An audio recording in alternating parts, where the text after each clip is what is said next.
महलों की रानी, बबुआ के नानी है महलों की रानी।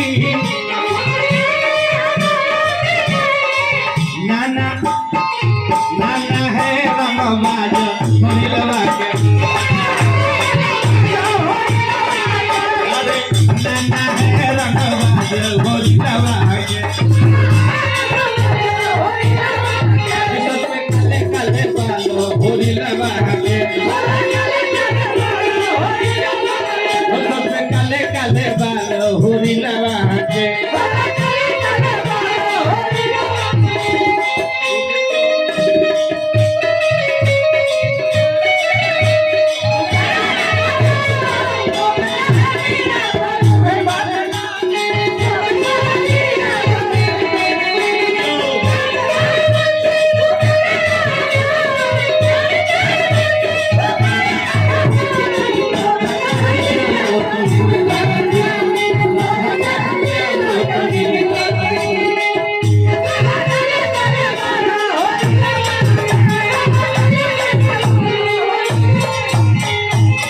और हमारे बबलू पांडे जी पैक्स अध्यक्ष, श्री बबलू पांडे जनता प्रतिनिधि पैक्स अध्यक्ष, हजारों हजार पुरस्कार बा। हार्दिक अभिनंदन, पद प्रतिष्ठा बरकरार रहो, आगे बढ़त रही हुआ के। और हमारे मनोज बाबू बबुआ के नाना, बाबू के नाना मनोज शुक्ला जी, हार्दिक अभिनंदन, बहुत बहुत पुरस्कार, हजारों पुरस्कार बा। और हमारे संजय शुक्ला जी, संजय शुक्ल जी की तरफ से भी 101 रुपए का पुरस्कार शुक्ला परिवार का बार बार भगवान से नहीं हो रहा। जय जयकार बनौले रखी।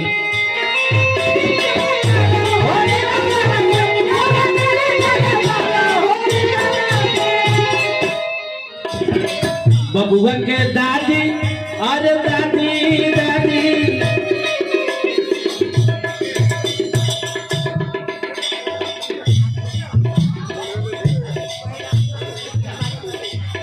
जिट्टू मिश्रा, जिट्टू मिश्रा 101 रुपए पुरस्कार, बधाई शहर में हार्दिक अभिनंदन।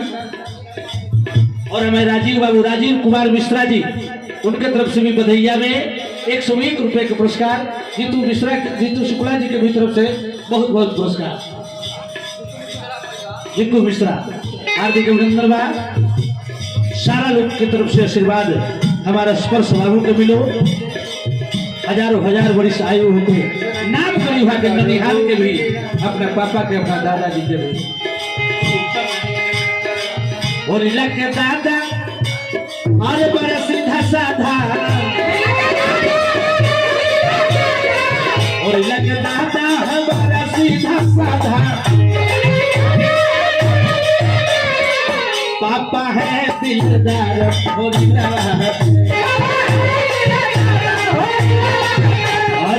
पापा है दिलदार भोलिलवा के। काले काले बाल भोलिलवा के,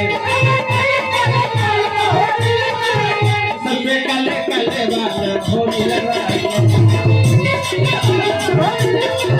सबके काले काले बाल भोलिलवा के।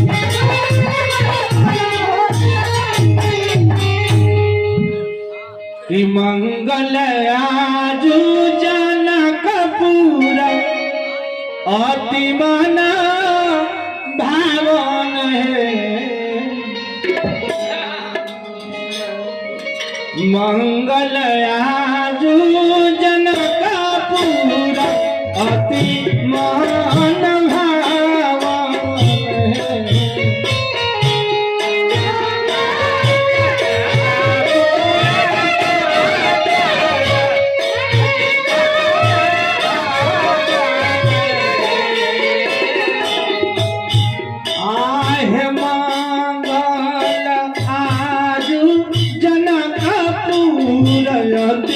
मान भावन है।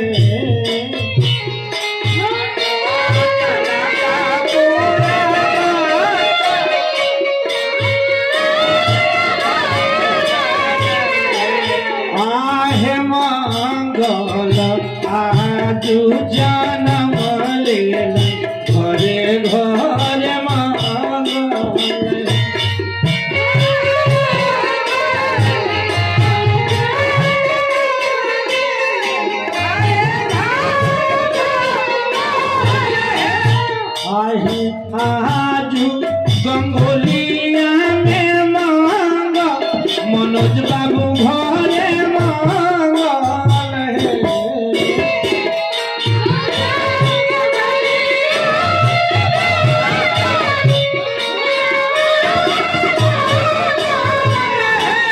आहे स्पर्श बपुआ आजू जन्म ले घरे घरे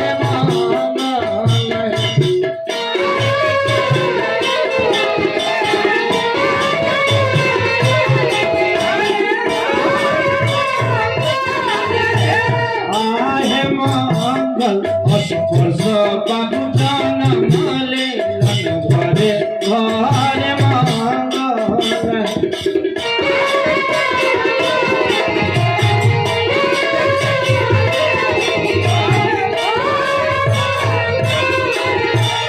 आहे मंगल आजू अयोध्या में अति मान भावन है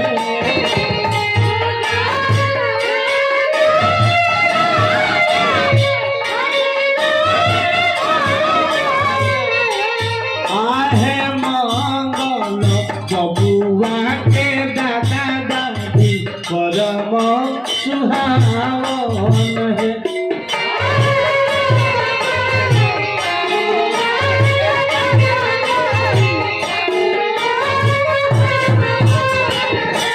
आहे मंगल बबुआ के नाना नानी परम सुहावन है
बबुआ स्पर्श बाबू के नानी जी की तरफ से 101 रुपए के पुरस्कार और नाना जी की तरफ से भी 101 रुपया, मनोज शुक्ला जी की तरफ से भी, उनके धर्मपत्नी जी की तरफ से भी हजारों हजार आशीर्वाद पुरस्कार मिलता। आशीर्वाद स्वरूप बबुआ के आशीर्वाद नेक युग बेटा का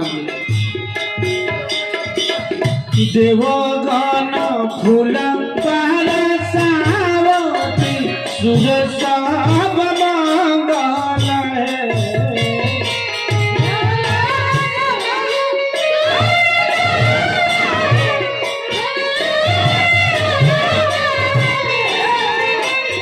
देवगन फूल सावती सुर सब मंगल है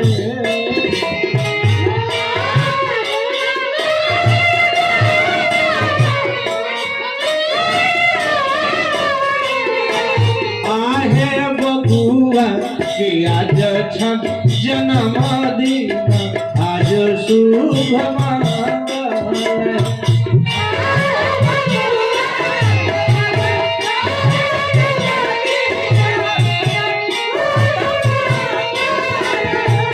आहे मंगल बबुआ के फूफा बबुआ